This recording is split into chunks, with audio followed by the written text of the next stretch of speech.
Welcome to RegTalks, the podcast dedicated to the latest trends from the world of RegTech, FinTech, and financial regulations.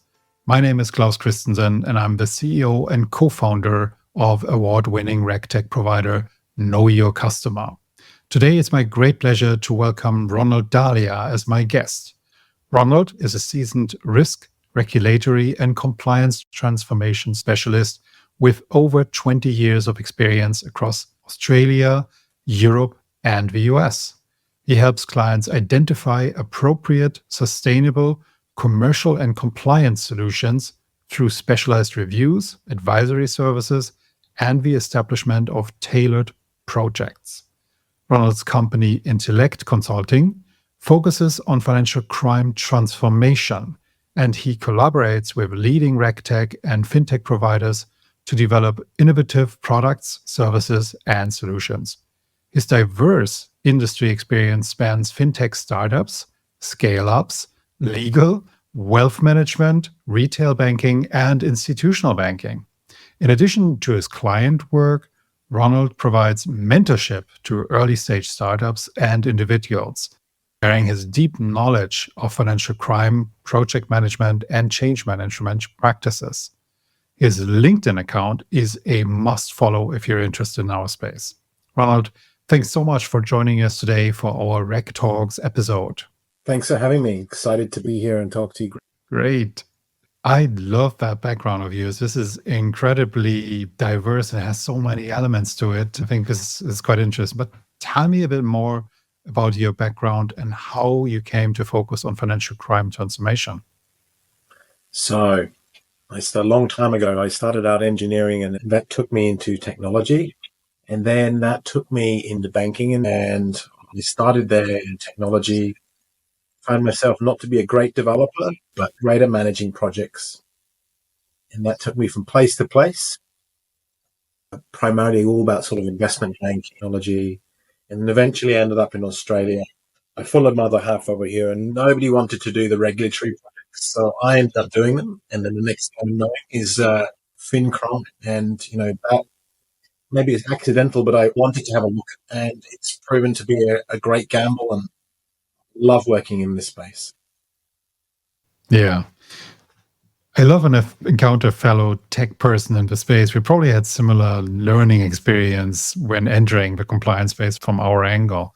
In the beginning, we feel it's all about creating a tool or app, and then we learn the intricacies of getting that code to work inside financial institutions, and the process is accepted by regulators and so on, or even selling to a complex and very large entity like a tier one bank in the first place. I also followed my better half to a foreign country, not quite as far, just from Germany to Ireland. But actually, we met in Asia and returned to Asia a lot. And we started KYC actually in Hong Kong later on. So it's a kind of similar background in terms of different areas of the world. To be a bit more precise, when you work with regulated institutions, what's your process with them? How does that typically look like? So it varies according to what the engagement is likely to be, but broadly speaking, a lot of these institutions are very much interested in three things that always come up in every conversation we talk about. And the first one is, what does good look like? What is everybody else doing? And then finally, where do I start? At least one of those questions comes out. And all these regulated institutions are wanting to know that they're not overcooking or undercooking what they want to set out to change or do or work with. And that's a big deal for these guys. Some turn around and say, look, just because X is doing this doesn't mean we have to follow that, whatnot. They are 100% interested in finding out what are other people doing, what are they up to. I think from these perspectives, it's really important when you start up, you're going to get some credibility around what we're talking about. I find that it's really important to share what works and what doesn't work. I like to have those conversations quite quickly. And from the back of that, we find that quite a successful approach to actually getting people on side and understanding what we're about, and we actually can help them benefit. From what we started out with, and I learned this in our own practice as well, that only a very small part of changing something is actually the product or the tool or the process. And a lot revolves around the management of that change in an institution. So change management is such a big topic. We've had that many, many times as a challenge in our own company, KYC. And it was a steep learning curve. What are the key strategies and the best practices you would recommend for driving successful organizational change with these or inside these initiatives? So I think, look, there are probably two parts. The first part is before you've even made a sale, there needs to be some really good concerted effort to look internally. What is it you're setting out to? How is it going to be managed? What are the business impacts likely to be? Do you need to uplift in capability? Is tech impacted? Is it organizational structure need change? Is the business inputs and outputs, supply chain, and your customer, are they going to be affected or impacted in some shape or form? With understanding that means you're going to that whole project cycle, life cycle, understanding with eyes open, better understanding what's going on. A really good stumbling block of RegTalks is getting through that governance and bringing a solution into an organization. The whole due diligence approach, regulator sign off, data in the cloud, all these sort of things you've got to cover off before you even bring, even a small solution into the organization. And sometimes that can be a real killer if not managed. So one of the strategies is after you've got through that sort of initial, I understand what the impacts are, then it's about working with that end-to-end view. You're affecting a change into probably maybe a whole value chain or part of a value chain. And your success is absolutely driven about knowing where you are in that value chain and what are the impacts upstream and downstream within that. And if you understand that and where you fit in with that, and you can help orchestrate or glue those parts together, it's much better. RegTalks really find this a challenge because you're only really coming along with some parts of that answer, and you need someone on the ground who can really help you glue all those things in.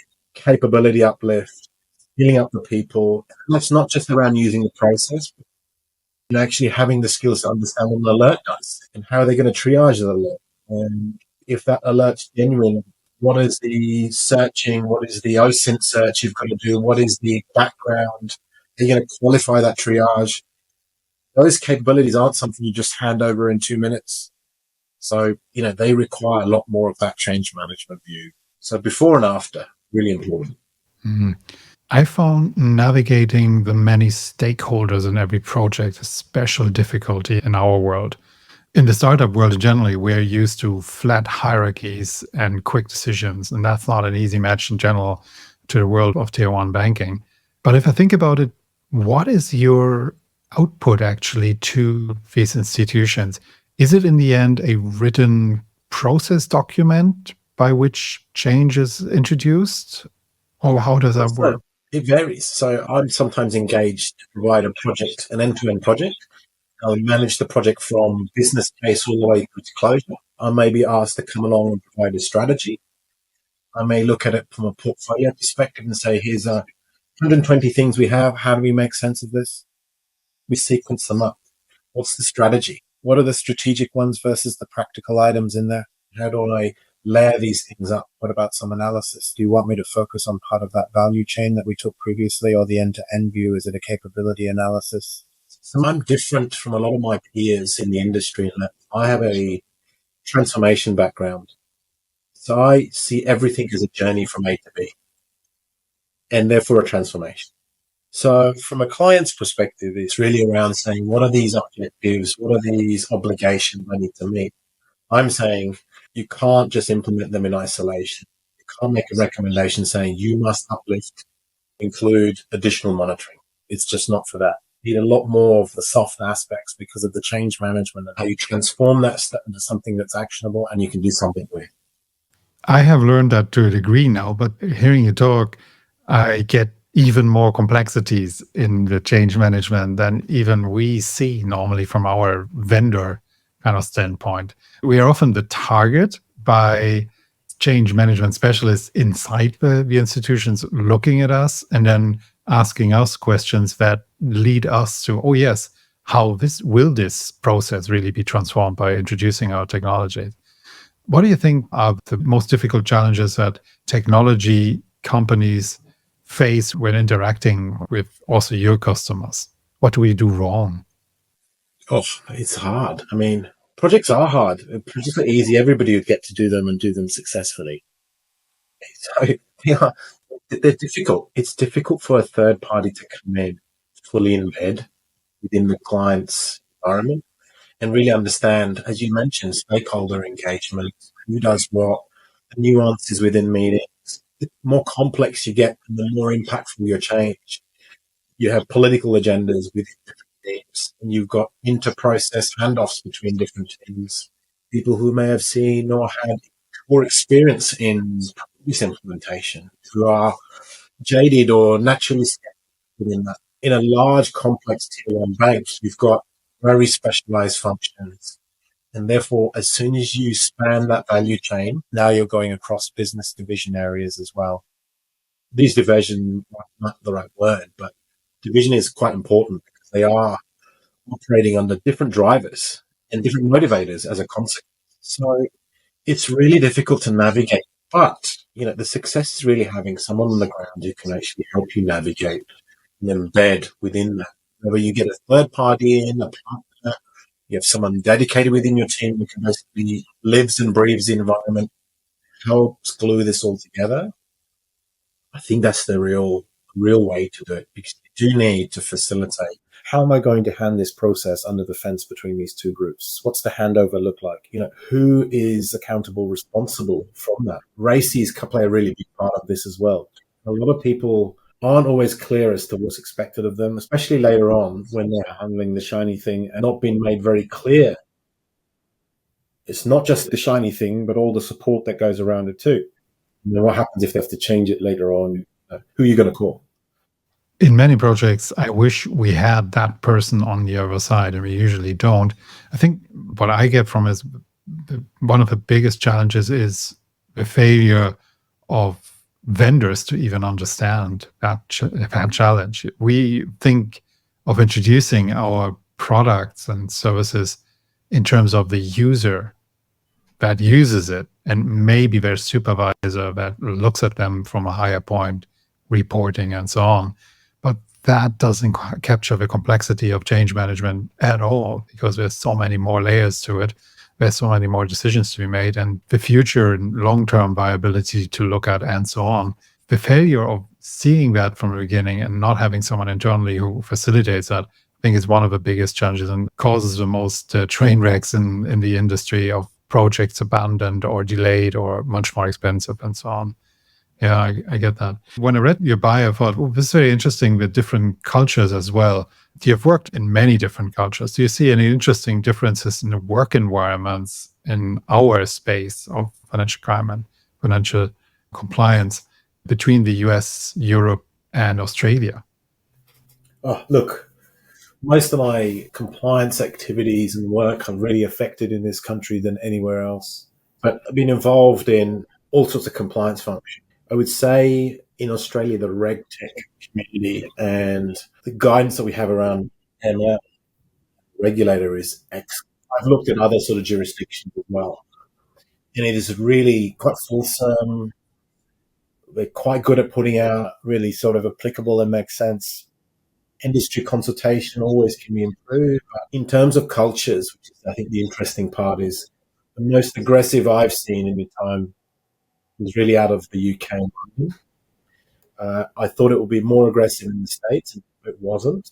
But again, get it mostly right and then fix it. And there's an appetite to actually work in that way. In Europe, it was more about around committee, getting it as wide as possible, but dates could move.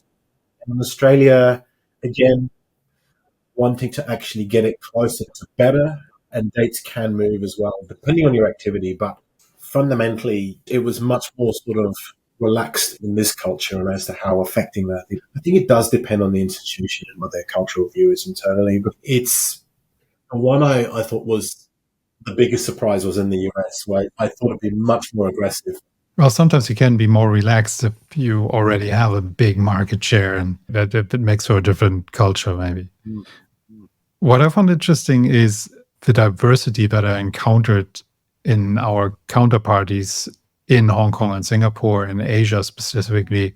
We did a lot of deals in Europe as well, and that's a bit more uniform. But Singapore and Hong Kong are such diverse places. You would encounter Frenchmen and Indians and people from all over the world, Americans, a lot of all, and people from the UK.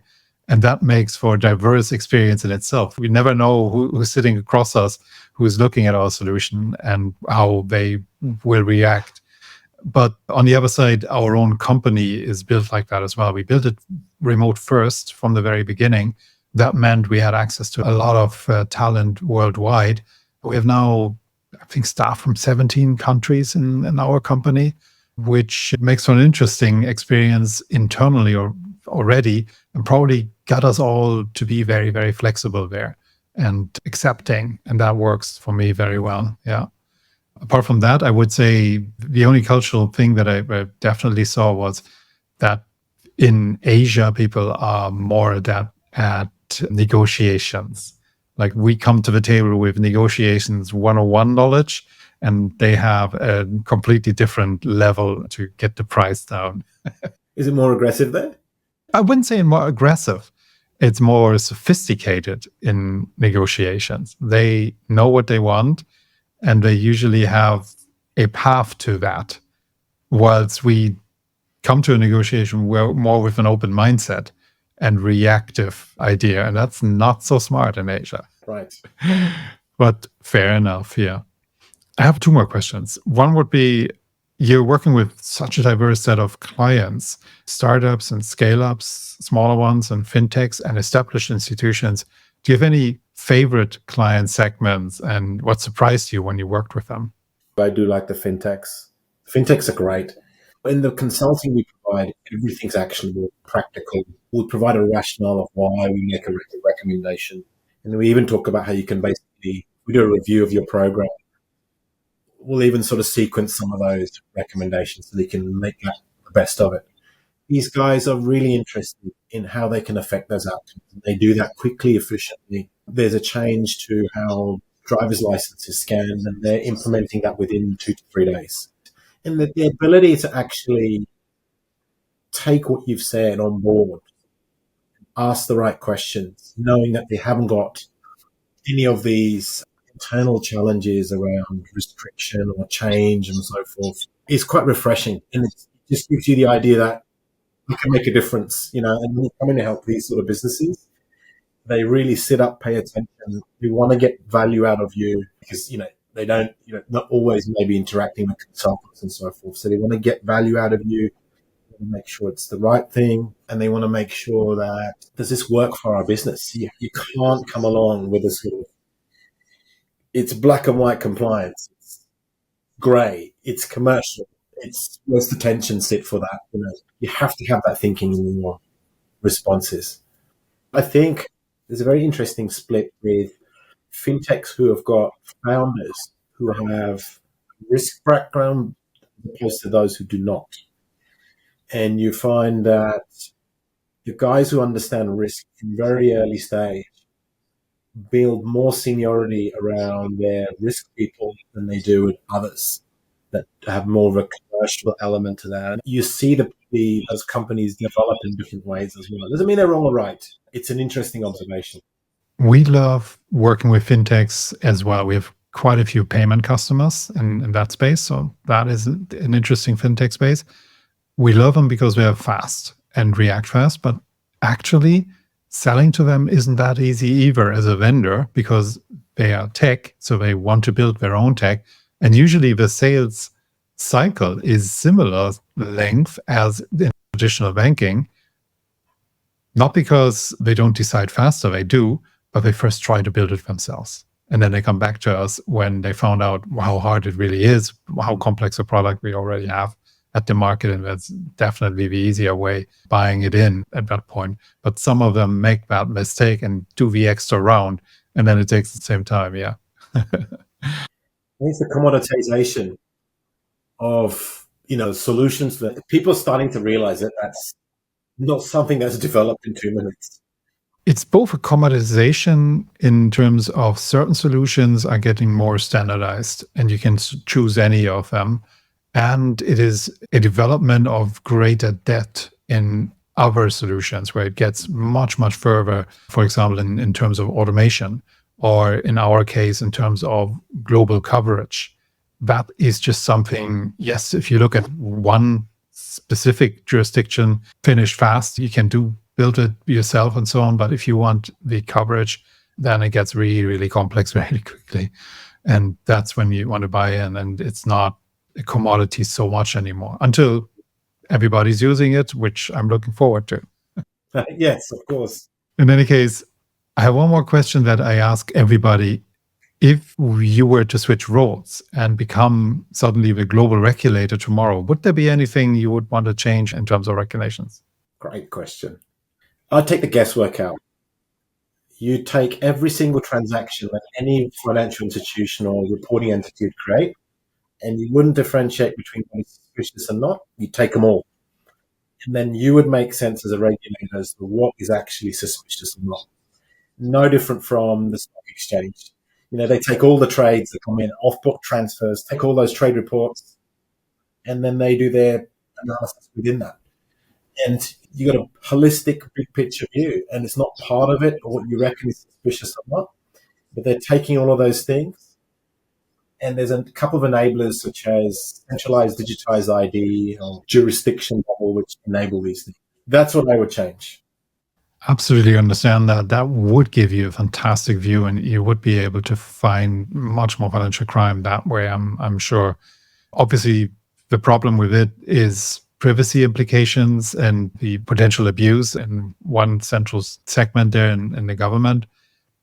But the opportunity would be huge, yeah. Maybe you could make it more secure by anonymizing it and only de-anonymizing instances when there is crime detected. That sort of thing could maybe work, yeah. Interesting idea, and certainly a first here on the RegTalks podcast. Just remember when you commoditize that and make yourself famous in that technology. There is certainly a subtech, a supervisory technology opportunity here. I think let's start building. Thanks so much. It has been really interesting. I knew I would get a different view on change management yet again when talking to you, Ronald. But again, that has been thought-provoking for me. And I'll introduce more elements of that in our company as well. And yeah, would love to work with you as well in that professional capacity in the future. Sure, would love to do that. I just want to say on the change management, whilst it sounds complex, I talk about this in my posts. There's probably 5 dimensions that you really think about when you think about change impact. And you stick to those 5 dimensions and you carve it up and you use that in your front of mindset view all the time, then things become more tangible and more bite-sized. What are those dimensions? If you call my bluff. So I touched on them before. Business inputs and outputs, technology, organization, process, and then finally people, or I would say knowledge capability. If you remember the acronym, it's BTOP. Business inputs, outputs, technology, organization, process, people. BTOP. I think it's the same in every profession.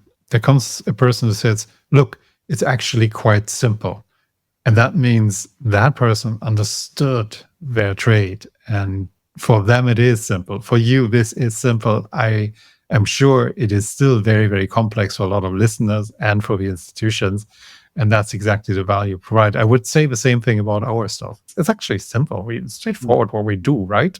But if you go into the details, there it gets complicated. And that's where the expertise shines and the experience with many clients. And that's where we provide value. Ronald, like value bomb at the very end of the podcast. Thank you so much again.